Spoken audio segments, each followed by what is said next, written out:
హిందువులకు అత్యంత పవిత్రమైన పుణ్యక్షేత్రముల్లో ఒకటి కాశీ. ఇది ఉత్తరప్రదేశ్ రాష్ట్రంలో ఉంది. ఇక్కడ ప్రవహించే గంగా నదిలో స్నానం ఆచరిస్తే సర్వ పాపాలు నశించి పూర్వజన్మ నుంచి విముక్తులవుతారని హిందువుల నమ్మకం.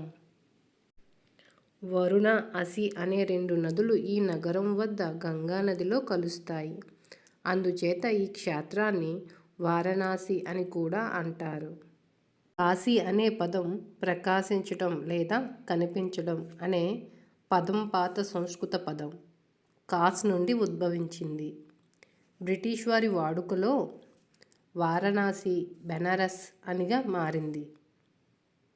కాశ్యాత్ మరణన్ ముక్తి, కాశీలో మరణిస్తే ముక్తి లభిస్తుంది అని హిందువులు విశ్వసిస్తారు. ద్వాదశి జ్యోతిర్లింగాల్లో ఒకటైన విశ్వేశ్వరలింగం ఇక్కడ ఉంది. బౌద్ధులకు, జైనులకు కూడా ఇది పుణ్యక్షేత్రం. వారణాసిలో గంగా తీరమునంతా స్నానఘట్టాలతో నిండి ఉంటుంది. ఈ స్నానఘట్టాలనే ఘాట్లు అంటారు.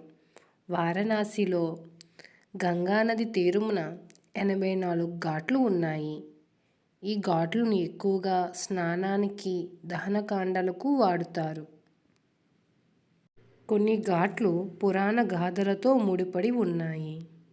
ఆధ్యాత్మిక, భౌతిక భావాలతో కూడిన పవిత్ర భావాలకు ఈ స్నానఘట్టాలు ప్రతీకలుగా ప్రశంసించబడుతున్నాయి. ఈ స్నానఘట్టాలు పురాణ ఘట్టాలతో ముడిపడి ఉన్నాయి. వీటిలో దశాశ్వమేధ్ ఘాట్, పంచగంగా ఘాట్, దహన సంస్కారాలు జరిపించే మణికర్ణికా ఘాట్, హరిశ్చంద్ర ఘాట్ ప్రత్యేకమైనవి. ఉదయం బోట్లలో స్నానఘట్టాలను దర్శించడం యాత్రికులను ఎక్కువగా ఆకర్షించే విషయాల్లో ఇది ఒకటి. స్నానఘట్టాలలో అనేక ఆలయాలు కూడా ఉన్నాయి. తులసి ఘాట్ వద్ద తులసీదాస్ తులసి రామాయణాన్ని రచించాడు అని విశ్వసిస్తారు. దశాశ్వమేధ్ ఘాట్, కాశీ విశ్వనాథ మందిరం పక్కనే ఉన్న దశాశ్వమేధ్ ఘాట్ వారణాసిలో ఉన్న స్నానఘట్టాల్లో అతి పురాతనమైనదిగా భావిస్తున్నారు. ఇది యాత్రికులతో, పూజారులతో, అమ్మకందారులతో ఎప్పుడూ రద్దీగా ఉంటుంది. బ్రహ్మ స్వయంగా ఇక్కడ 10 అశ్వమేధ యాగాలు చేసి శివుణ్ణి ఇక్కడ కొలువు ఉండమని కోరాడు అని పురాణ గాథ. ప్రతిరోజు సాయంకాలం పూజారులు ఇక్కడ అగ్ని పూజలు చేసి శివుడిని, గంగమ్మని, సూర్యుడిని, అగ్నిని, విశ్వాన్ని కొలుస్తారు. ఇక్కడ సులకాందేశ్వరుడు, బ్రహ్మేశ్వరుడు, వరాహేశ్వరుడు, అభయ వినాయక ఆలయాలతో గంగా బండీదేవి ఆలయాలు ఉన్నాయి. ఇక్కడ ప్రతిరోజు నిర్వహించే గంగాహారతి నదిలో నుండి చూడటానికి ఇక్కడ పడవలను మాట్లాడుకొని పడవ వాళ్ళని అన్ని ఘాట్లను చూపించి మరలా గంగాహారతి ఇచ్చే సమయానికి ఈ ఘాటుకు వచ్చేలా మాట్లాడుకోవాలి. ఇక్కడ గంగాహారతి ఎంతో కన్నుల విందుగా, మనోహరంగా ఉంటుంది. కాశీలో గంగాహారతి కోసం మన ఛానల్లో వీడియో కూడా ఉంది, ఒకసారి చూడండి.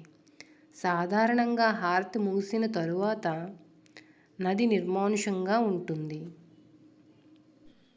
మణికర్ణికా ఘాట్, మణికర్ణికా ఘాట్ ఎంతో పావనమైనదిగా హిందువులు భావిస్తారు.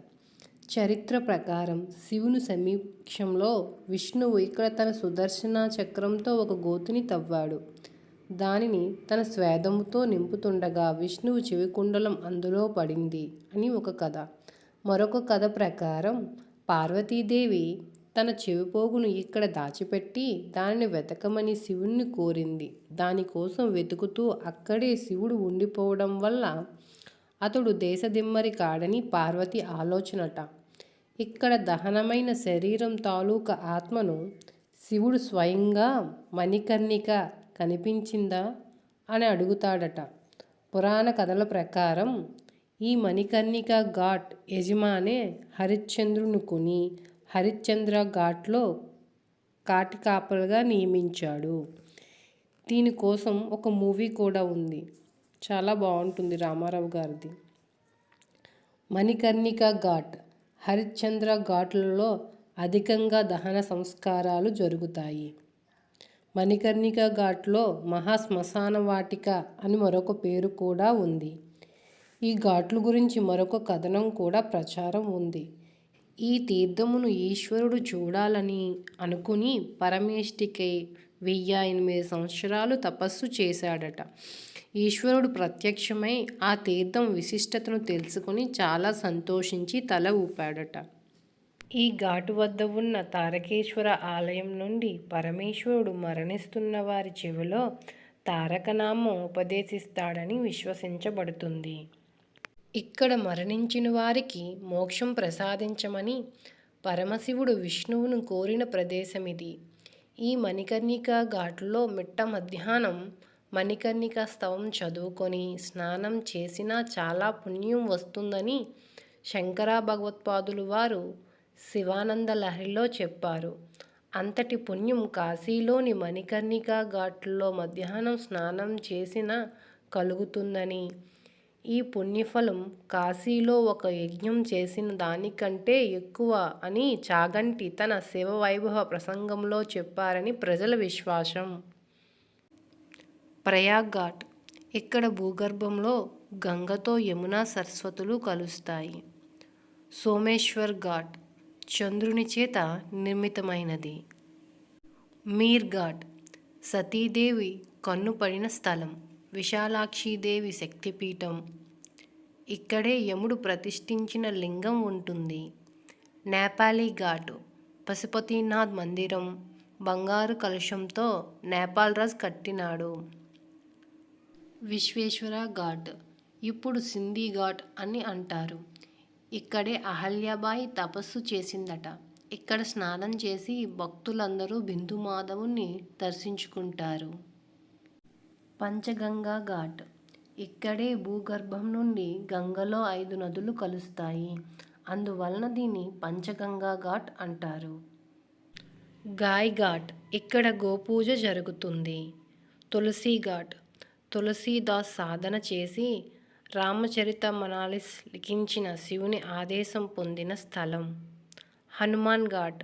ఇక్కడ జరిగే రామకథ వినటానికి హనుమంతుడు వస్తాడంట. అస్సీ ఘాట్. పూర్వం దుర్గాదేవి శుంభనిశుంభు అనే రాక్షసులను చంపి ఖడ్గమును ఇక్కడ వేయడం వలన ఇక్కడ ఒక తీర్థంగా ఉద్భవించిందట. హరిశ్చంద్ర ఘాట్. సర్వం పోగొట్టుకొని హరిశ్చంద్రుడు ఇక్కడ శవదహనం చేసుకుని కూలీగా పనిచేసి దైవ పరీక్షలో నెగ్గి తన రాజ్యాన్ని పొందాడు. ఈ రోజు వరకు ఇక్కడ ఎప్పుడూ శవాలు కాలుస్తూనే ఉంటారు. మానస సరోవర్ ఘాట్. ఇక్కడ కైలాస పర్వతం నుండి భూగర్భ జలధార కనిపిస్తుంది. ఇక్కడ స్నానం చేస్తే కైలాస పర్వతం చుట్టిన పుణ్యం లభిస్తుంది. నారద్ ఘాట్. నారదుడు లింగం స్థాపించాడు కనుక దీన్ని నారద్ ఘాట్ అంటారు. చౌతీస్ ఘాట్. ఇక్కడ స్కాంద పురాణం ప్రకారం ఇక్కడ 64 యోనిల తపస్సు చేసినారు. ఇది దత్తాత్రేయునికి ఇష్టమైన స్థలం. ఇక్కడ స్నానం చేస్తే పాపాలు తొలగి 64 యోగినుల శక్తిని ప్రాప్తిస్తారని అంటూ ఉంటారు. నానా మహల్ ఘాట్. ఇక్కడే పూర్వం బ్రహ్మదేవుడు సృష్టి కార్యంలో కలిగే విఘ్నాలను తొలగించమని వక్రతుండ వినాయకుణ్ణి తపస్సు చేసి ప్రసన్నం చేసుకున్నాడు. అహల్యాబాయి ఘాట్.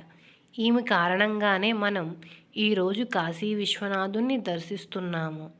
కాశీలోని గంగానది ప్రవాహంలో అనేక ఘాట్ల దగ్గర ఉద్భవించే తీర్థాలు కలిసి ఉంటాయి. పూర్వం కాశీలో దేవతలు, ఋషులు, రాజులు నిర్మించిన అనేక మందిరాలు, కట్టడాలు, వనాల మధ్య విశ్వనాథుని మందిరం ఎంతో వైభవోపేతంగా వెలుగొందింది. కానీ మహమ్మదీయుల దండయాత్ర కాశీని లక్ష్యంగా చేసుకొని దాడులు చేసి ధ్వంసం చేశారు. ఎంతో సుందరంగా ఉండే క్షేత్రాన్ని విధ్వంసం చేయగా మిగిలిన కాశీని ప్రస్తుతం మనం చూస్తున్న కాశీ. విశ్వనాథ బిందు మాధవులతో పాటు ఎన్నో అనేక మందిరాలను కూల్చివేసి అదే స్థలంలో మసీదులు నిర్మించారు.